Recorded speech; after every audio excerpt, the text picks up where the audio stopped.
Hi, I'm Alex Rogers, and I'm the host and narrator of StoryScapes. Well, StoryScapes is an immersive, sensorial audiobook experience. So you're essentially listening to an audiobook, as you may have done before, with my voice narrating a tale to you. But here's the difference. You also get a sound design. It's kind of how the title suggests, StoryScapes. It's stories and soundscapes put together. So let's say, as I narrate to you about a character opening a door, you're going to hear the creaking of that door opening. Let's say someone shoots someone, you're going to hear the firing of that gun. If you are in a meadow, you're going to hear the birds. If you're near a fire, you're going to hear the crackling of those flames. Essentially, it's a movie for the mind, but it's literature. We here at Wild 7 are massive horror fans, and my producer Chris and I, when it comes to literature, we're big sci-fi buffs. So in general, for StoryScapes, we're looking for the scary, the weird, the wild, the wonderful. We're looking for sci-fi and horror. Now that said, we do like to switch it up. For example, last season we did Bret Hart's The Luck of Roaring Camp, which is an old Western tale. Just kind of a tragic little beautiful tale about settlers in a mining town. So we'll sometimes surprise you with that, or a nice little charming Christmas tale. We did The Gift of the Magi by O. Henry. That is not exactly scary or weird or wild, but it fits in the milieu of our tales. And we're also looking out for variety. We want to make sure we have female authors included. So we've done works by Elizabeth Bowen, Emily Bronte, Daphne du Maurier. And we generally, though, like to keep that trajectory of strange and scary.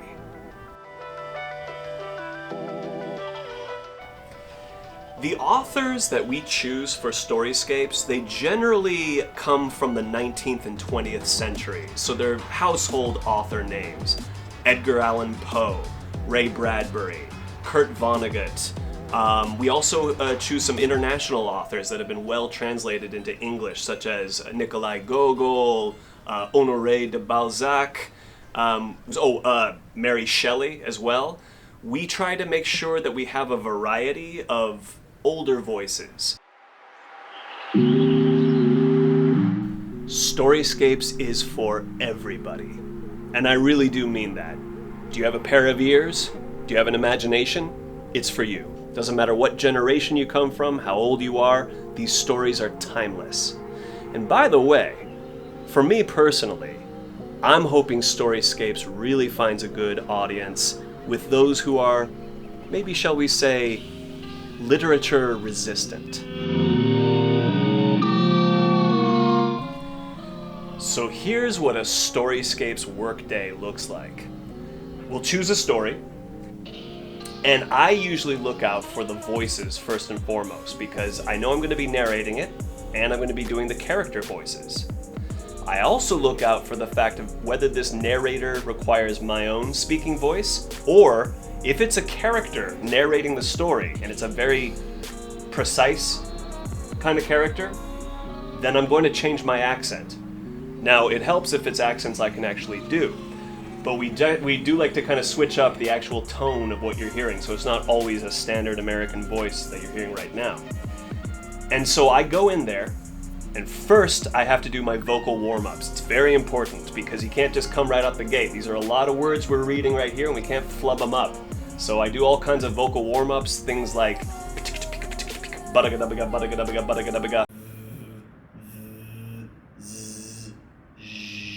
various vocal warm-ups like that. Then I sit down and I record it. We use the Rodecaster interface, and I use a Rode pod mic. And I love this type of setup because all the audio is just sucked right into that microphone. So it cancels out noise around me, and I can just plug my voice in. Now, you know, I've learned something too. It's very important when you're reading these stories that you don't just hit important keywords. That is part of it. You gotta hit your verbs, you gotta massage your adjectives. I've learned too, to really do this well, you need to set up antithesis, because we tend to listen more when something's going up here to then take you back down here. We're talking about something that's hot versus something that's cold. And I've been finding, as I read these stories, that it's very important for me to find the geography of the story. So you feel, in some sort of acoustic way, that you are changing levels. You can't just feel like one monotonous line. So I record it all. Then comes the hard part where we have to take out all of my ums, ers, and hiccups along the way. So we got to make it one full track.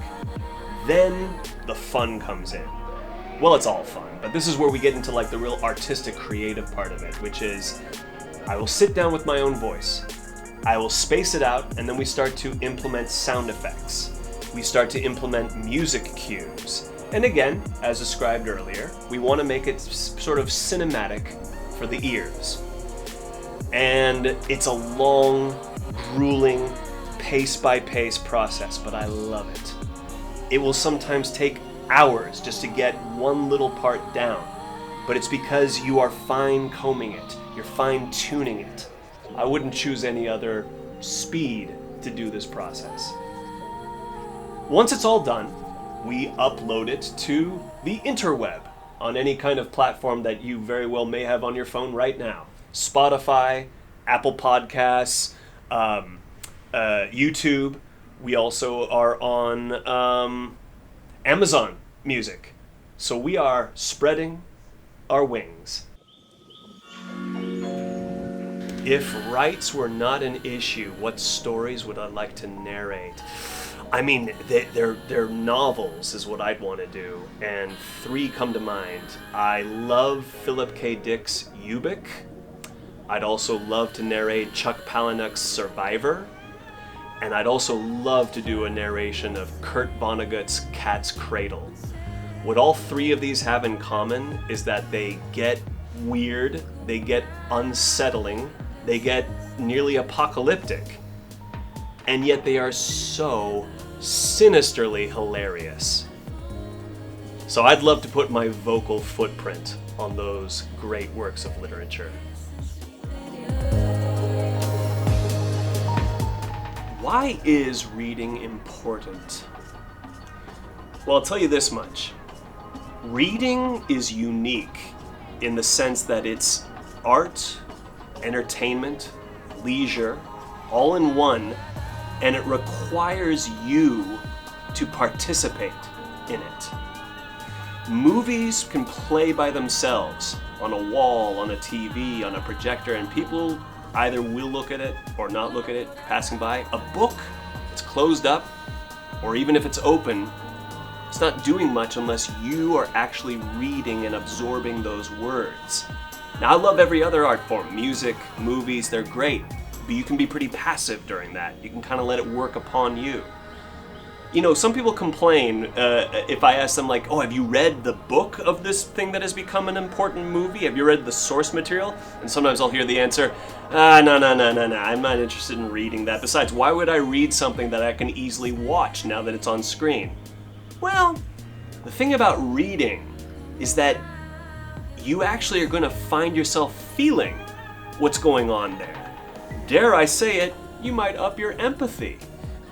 So I think that reading is something that lets everybody, whether they're artists or laymen or women, get into a world and actually for a few moments feel like they are in communion with that fiction.